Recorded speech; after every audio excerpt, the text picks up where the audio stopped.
Saludos, soy el profesor Joe Llovera del área de PCC y en esta oportunidad vamos a desarrollar la ficha número 1 de la experiencia aprendizaje 1 de Aprendo en Casa, relacionado con el derecho al acceso y uso del agua. ¿Qué vamos a aprender? Vamos a promover acciones para una convivencia pacífica en el ejercicio de derechos y deberes.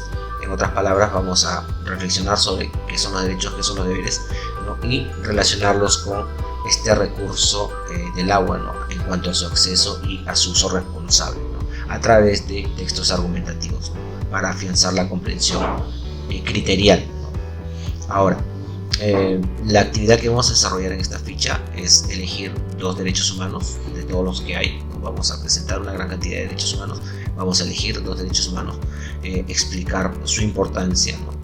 Y además qué acciones debemos realizar para que este derecho que en teoría existe pues se cumpla en la realidad, ¿no? El producto de esta experiencia de aprendizaje va a ser elaborar un texto argumentativo sobre la importancia de cambios y permanencias del uso y manejo del agua, ¿no? Como recurso básico. Bien, en las competencias y capacidades que vamos a desarrollar, hacia el lado izquierdo están las competencias del área, que son construyo mi identidad y convivo y participo democráticamente, mientras que a la derecha están las competencias transversales, que son todas aquellas competencias que deberían desarrollar todas las áreas. ¿De qué situación partimos? Entendemos que nuestro país es poseedor de una gran diversidad cultural, religiosa y cuenta con recursos turísticos y naturales. Y uno de estos recursos viene a ser pues, precisamente este recurso básico que es el agua. Y a partir de ello, pues también debemos entender de que existe pues toda una línea histórica de pues, el uso adecuado de este recurso. No solamente desde los incas, sino probablemente desde mucho tiempo atrás, ¿no? Porque se considera pues, un recurso valioso. Asimismo, también dentro del análisis del proceso de aprendizaje que tenemos, ¿no? en todos los grados de secundaria, pues hemos visto que se debe reforzar pues, la comprensión lectora, ¿no? Y pasar de este nivel literal pues, a un nivel superior que puede ser el nivel criterial. O sea, a partir de lo que yo leo puedo expresar mis opiniones, a eso se refiere. Y lo vamos a hacer a través de la elaboración de textos argumentativos. Bien, para empezar debemos saber qué son los derechos humanos, ¿no? Los derechos humanos son normas, o sea, son como leyes y libertades, ¿no? O sea, principios, cosas que puedo hacer, ¿no? Que reconocen y protegen la dignidad de todos los seres humanos. Ahora, aquí hay que entender de que los derechos nacen de la dignidad humana, y debemos entender que la dignidad humana es aquella capacidad, ¿no? O cualidad que tenemos nosotros, ¿no? Que nos ponen por encima de todas las criaturas de este mundo. Nos convertimos en criaturas únicas e irrepetibles, ¿no? Y debido a esa naturaleza que tenemos, que se llama dignidad, tenemos estos derechos, pero también tenemos estas responsabilidades, ¿no? Una forma fácil de entender cómo funciona o cómo es que tenemos esta dignidad, nos podemos remontar pues a estos textos de la Biblia en donde Dios crea a las criaturas y al final crea al hombre. Si uno lee pues este pasaje de la Biblia, ¿no? Durante cada día de la creación va diciendo pues creó el mar, creó los cielos, creó las aves, creó las plantas y vio que esto era bueno. Y cuando llega al ser humano, dice pues crea al ser humano y vio que era muy bueno, como que lo pone por encima de la creación. Esa misma idea de que el ser humano está por encima de toda la creación se le conoce como dignidad. Es esa cualidad especial que tenemos que nos pone por encima de la creación, pero que a su vez nos obliga a pues responder y a proteger a toda esta creación. Esa cualidad que tenemos los seres humanos se llama pues dignidad y que nos hace únicos e irrepetibles. ¿Cómo protegemos esta dignidad? Pues a través de los derechos, que son estas normas, principios, leyes y libertades que nos reconocemos por el solo hecho de ser humanos. Entonces, estos derechos pues guían la manera como los individuos viven en sociedad, cómo se relacionan, para que obviamente no nos atropellemos, ni nos explotemos, ni no nos violentemos entre nosotros, ¿no? Y obviamente también pues esto es la relación que tenemos como sociedad con el Estado y las obligaciones que tenemos hacia ellos, los deberes que tenemos hacia ellos. Algunas características de los derechos humanos, que ya entendiendo cómo funciona la dignidad, pues son más fáciles de entender. Por ejemplo, los derechos humanos son inalienables, lo que significa que no pueden suprimirse, no pueden eliminarse. Una persona tiene derechos solamente por el hecho de ser persona. No hay otra razón, no se les puede quitar esos derechos porque ya son seres humanos y por lo tanto no se les puede quitar los derechos. Además son universales, que quiere decir que todas las personas tienen acceso a estos derechos en igualdad de condiciones, sin discriminación de ningún tipo.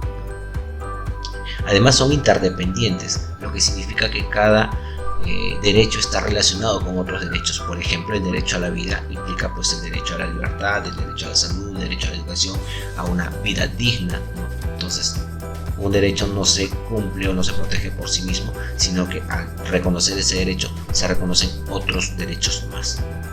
Además son indivisibles, no se pueden separar de la persona, no se pueden, no están en condiciones de, por ejemplo, de las autoridades, o una autoridad respeta tales derechos y otra autoridad respeta otros derechos. Así no funcionan los derechos humanos. Los derechos humanos pertenecen a la persona, no se pueden separar de la persona y además deben ser respetados por todas las autoridades. Además son progresivos, lo que significa que el Estado debe promover las mejores condiciones para que se disfruten estos derechos y no se disminuye lo que se ha logrado, ¿no? Por ejemplo, el Estado está obligado a mejorar las condiciones de acceso fundamentales como la salud, a la educación y al agua. En algunos lugares aún no tienen agua potable, por ejemplo, entonces el Estado tiene que hacer el esfuerzo para que esas personas que no tienen ese derecho lo puedan tener, ¿no? Y no puedan reducir su nivel de vida. Si ya se logró algo con el Estado, esto no puede retroceder. A eso se le llama porque los derechos son progresivos, ¿no? Y en líneas generales, pues son todas aquellas características que el ser humano tiene, ¿no? Y todas estas leyes que lo protegen porque tiene esta dignidad, o sea, por el hecho de ser humano. Hay muchos derechos que están contemplados en nuestra Constitución Política que son retomados de la Declaración de los Derechos del Hombre y del Ciudadano, que fue hace mucho tiempo, y eso es un poco de historia, ¿no? Sobre la Revolución Francesa y el momento en que los seres humanos o las sociedades dijeron: por ser humanos tenemos derechos, y se empiezan a implantar estos en todos los países. Al Perú llegan estos derechos en nuestra Constitución, ¿no? Tenemos el derecho a la vida y esto implica a su identidad, a su integridad moral, física, psicológica. O sea, cuando uno dice derecho a la vida no significa solamente el hecho de respirar, ¿no? O ser consciente, sino que también implica a una vida digna. Quiere decir que el maltrato físico es un atentado contra la vida, el maltrato psicológico es un atentado contra la vida. Por eso es que no solamente dice el derecho a la vida, sino a su identidad, a su integridad, o sea, a que no sea atacado ni de manera física, psicológica o moral. A la igualdad ante la ley, nadie debería ser discriminado. A la libertad de conciencia y religión, las personas pueden pensar libremente, ¿no? Y reunirse en torno a estas creencias. A la libertad de información, opinión, expresión, a solicitar información si lo requiere de una entidad pública. Por ejemplo, si yo quiero saber qué está haciendo un alcalde o qué está haciendo mi alcalde, pues solicito esa información y me la tienen que dar porque es una figura pública. Al honor y a la buena reputación, nadie puede decir cosas malas de mí, ni siquiera difundirlas, ni mucho menos pues hacer la noticia. Entonces, estos son derechos que tengo por el hecho de ser humano. A la libertad de creación intelectual, artística, técnica, científica, a la inviolabilidad del domicilio, nadie puede entrar a tu casa de buenas a primeras, ni siquiera la autoridad si no tiene un permiso específico, ¿no? A trabajar libremente, a la libertad y a las seguridades personales, a la salud, a la educación. Todos estos derechos son reconocidos por nuestra Constitución y nuestras leyes. Ahora, cuando hablamos de derechos y deberes, pues entendemos que así como tenemos derechos, tenemos deberes, ¿no? Y esto es como dos caras de una misma moneda. Al aceptar que tengo derechos, también acepto que los demás tienen derechos y por lo tanto soy responsable de respetar también sus derechos. Y esto es una obligación, es un deber. Y si espero que respeten mis derechos, tengo el deber de respetar a los demás. Por ejemplo, ¿no? el derecho a la salud, ¿no? En donde todas las personas tienen derecho a recibir una buena atención a la salud por parte del Estado, pero a su vez nosotros todos tenemos el deber, o sea, la obligación de cuidar no solamente de nuestra salud, sino no poner en riesgo la salud de las demás personas. Y esto busca pues una mejor calidad de vida para todos, ¿no? Y un ejemplo muy claro es esto de la pandemia, ¿no? Que al usar nosotros una mascarilla no solo nos estamos protegiendo a nosotras mismas, sino también estamos protegiendo la salud de las demás personas, porque si yo no sé si tengo si estoy infectado o si tengo alguna enfermedad, pues a través de no usar esta mascarilla puedo poner en riesgo a las demás personas, y por eso respeto pues el hecho de usar una mascarilla, ¿no? En ese sentido van los deberes y van los derechos, ¿no? Ahí te invito a leer un poco sobre lo que dice también. El derecho al agua, ¿no? De pronto nos pide que el Estado debe garantizar que todas las personas tengan acceso a una cantidad suficiente de agua. Esto lo dice la OMS, la Organización Mundial de la Salud, ¿no? Y de pronto también hay que pensar cuántos litros de agua necesita cada persona, ¿no? La OMS dice que son entre 50 y 100 litros de agua por día para cubrir pues, las necesidades básicas, que son pues, el aseo, la alimentación, el ingerir el agua, pues, la limpieza de los entornos, de las casas, el uso del baño, todo esto contempla pues entre 50 y 100 litros, ¿no? Y si uno se pone a pensar, pues 50 a 100 litros es lo que uno gasta en una familia en una semana probablemente, ¿no? Entonces como que el agua no es suficiente para nosotros, aunque nos parezca, ¿no? Entonces debemos asegurar, dice la OMS, pues que los estados deben asegurar el acceso progresivo a estos servicios de agua, sobre todo por proteger y salvaguardar pues, la dignidad humana, ¿no? Que es precisamente la base de los derechos humanos. ¿Cuáles son los requisitos fundamentales del derecho al agua? Pues primero, como decía en un principio, las características de un derecho genera otros derechos, pues, ¿no? Entonces el derecho al agua genera también pues elementos como por ejemplo la igualdad ante la ley, por ejemplo el hecho de no ser discriminados por su acceso, ¿no? No tener cortes arbitrarios, la contaminación de los recursos, deberían protegerse todos estos elementos, ¿no? Ahora, debe satisfacer necesidades personales y domésticas, no solamente es para consumo, sino también, por ejemplo, para lavado de ropa, preparación de alimentos, higiene personal, higiene doméstica, que es, por ejemplo, el uso del agua para los baños, para lavar en los pisos, ¿no? Y tener un ambiente más limpio. Por otro lado, genera una prestación de servicio, que quiere decir que el hecho de acceder al agua implica que el Estado tenga que brindar el servicio de traslado del agua, porque no es que solamente hay un río y yo saque agua del río, sino que debe haber tuberías, cañerías, ¿no? Troncales, para que a través de un sistema de alcantarillado, de servicio de agua, pues llegue el agua hasta mi casa, ¿no? Y esto implica también que la sociedad pueda tomar decisiones respecto a ello, ¿no? En los lugares donde pueda tomar esas decisiones. El agua debe ser potable, que quiere decir que el agua debe ser saludable, que no debe tener microbios, ni debe tener parásitos, ni sustancias químicas, ni nada parecido que amenace a la salud. Debe ser ingerible, debe ser para uso humano, ¿no? Y además el servicio debe ser accesible y para el alcance de toda la población. Debe ser barato, ¿no? De modo tal que todas las personas puedan tener acceso, ¿no? Entonces todos estos requisitos muchas veces no se cumplen, ¿no? Y hay que entender cómo es que podemos hacer para que estos al final lleguen a cumplirse.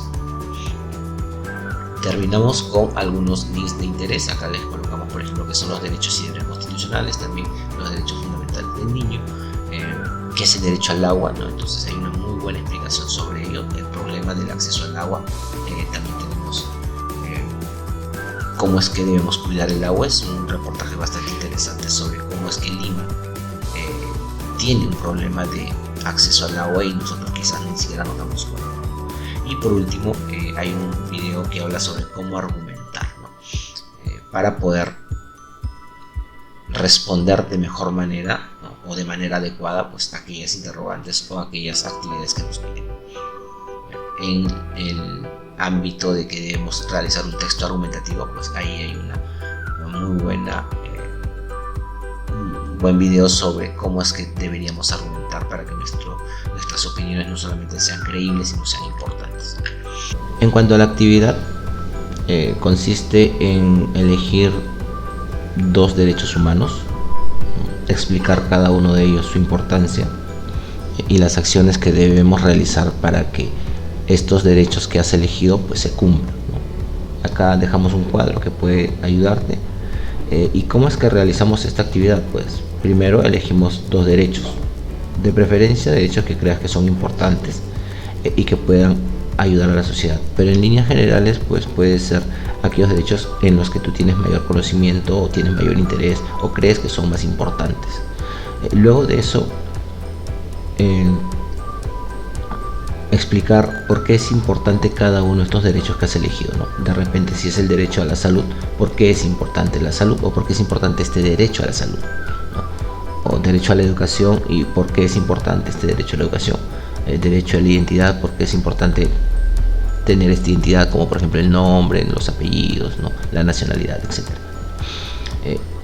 Y luego de explicar esta importancia, es explicar una acción concreta que tú puedas hacer para que estos derechos elegidos, ¿no?, se cumplan.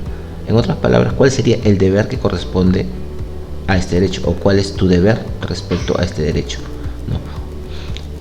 Por ejemplo, ¿no?, si yo tengo derecho a la educación, entonces, ¿qué acción concreta puedo yo realizar para que este derecho a la educación se cumpla? No se cumpla por lo menos en mí, o se cumpla en la medida de lo posible, ¿no? O sea, ¿cuál es el deber que yo tengo, o cuál es la obligación que yo tengo por tener este derecho a la educación? Y habría que explicar cómo es que con una acción concreta, haciendo qué o haciendo qué cosas, puedes tú cumplir con esta obligación o hacer cumplir este derecho, ¿no? Entonces, acá lo importante no es tanto elegir los derechos o cuáles son los derechos. Lo importante acá es que tú puedas, a partir de la elección que haces, es justificar por qué elegiste estos derechos, ¿no? A partir de su importancia y a partir de el compromiso que puedes tener con ese derecho, ¿no? Entonces, lo que nos importa y el ejercicio de esta actividad es la argumentación, ¿no?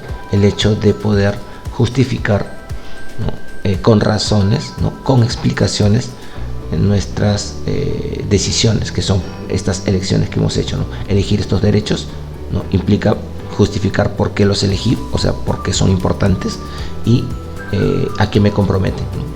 Entonces, en ese sentido, la práctica que debes hacer es elegir y después, a partir de esa elección, justificar por qué elegiste estos derechos, ¿no? Eso te permite a ti argumentar, y esta argumentación a lo largo de todo el año en este curso de DPCC o en esta área de DPCC es el objetivo, ¿no? Entonces te animo a que puedas elegir derechos que tú puedas entender, que tengas una mayor comprensión, o aquellos que te interesan, y a partir de eso justificarlos, ¿no? Bien, espero que te haya ayudado, y pues te animo a argumentar. Nos vemos pronto.